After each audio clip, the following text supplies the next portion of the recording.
Your phone buzzes. You feel it before you even look. Your hand is already moving. You didn't decide to reach for it. Something older than you did.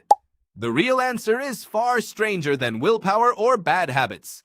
It starts 2 million years ago, on a dry stretch of grassland, where the difference between checking and not checking meant the difference between eating and being eaten. Think about that for a second. Every single time your phone lights up, some ancient part of your brain treats it like a rustle in the grass. You already know the feeling. You're mid-conversation, mid-meal, mid-sleep even, and the pull arrives anyway. It doesn't ask permission. It doesn't care what you're doing. It just says, look now. Where does that come from? Anthropologist Sarah Blaffer-Hardy has spent decades studying what she calls the hyper-vigilant brain of early hominins. Her research on cooperative breeding among early humans suggests something surprising. Survival didn't depend only on strength or speed. It depended on information. Who moved? What changed? What might be dangerous?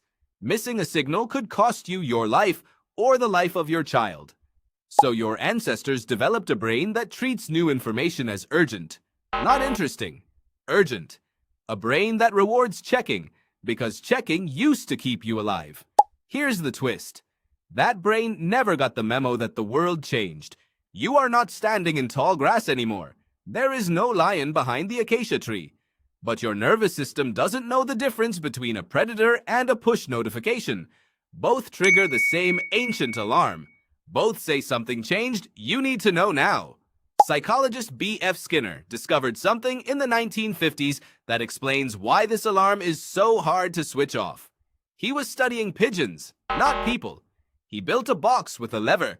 Sometimes pressing the lever gave the pigeon food. Sometimes it gave nothing. The pattern was random.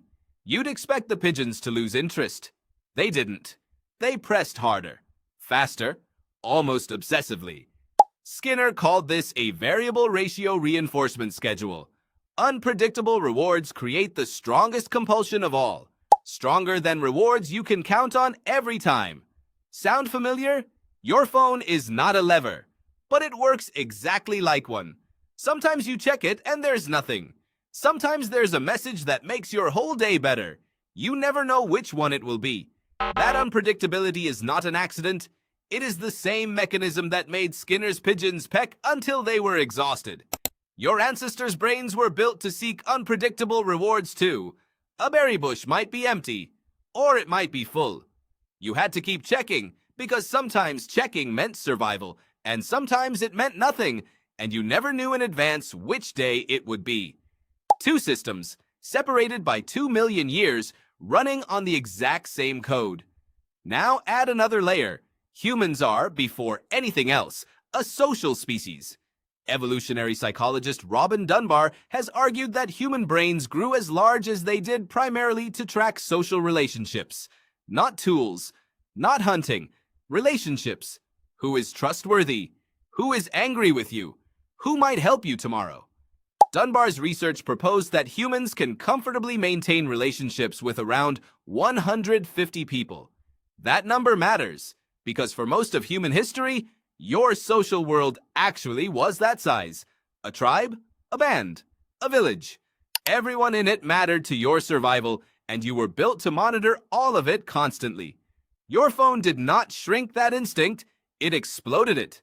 Now your social radar isn't tracking 150 people in a village, it's tracking hundreds, sometimes thousands, scattered across a screen you carry in your pocket.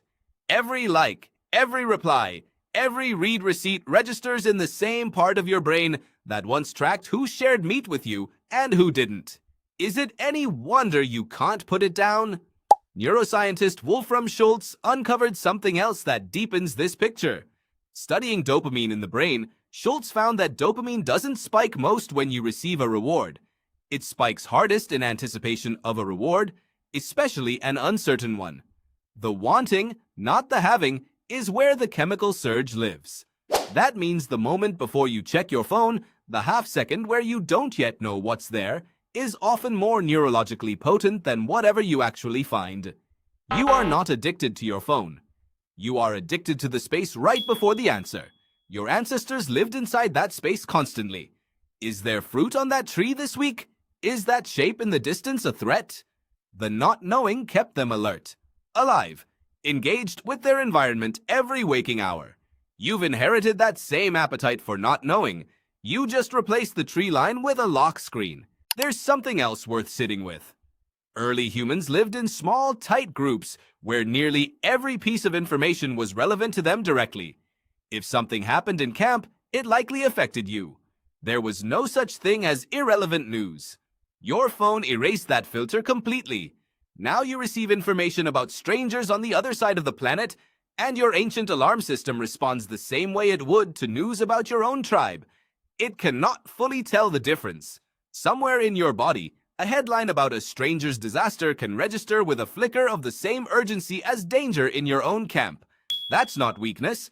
That's a brain doing exactly what it evolved to do, just aimed at a target it was never designed for. So what do you do with this? Understanding where the pull comes from doesn't make it vanish, but it changes what the pull means.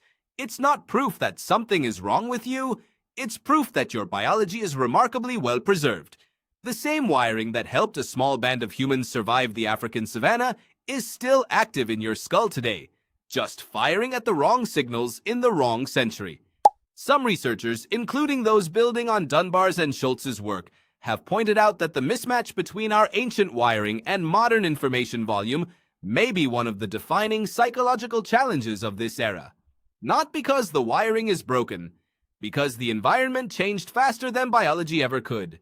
Every time you feel that pull to check, to scroll, to glance down at a screen that hasn't even buzzed yet, you're not failing at self-control. You're listening to a 2-million-year-old survival instinct doing its job in a world it was never built for. Tonight, when your phone lights up on the table beside you, notice the half-second before you reach for it.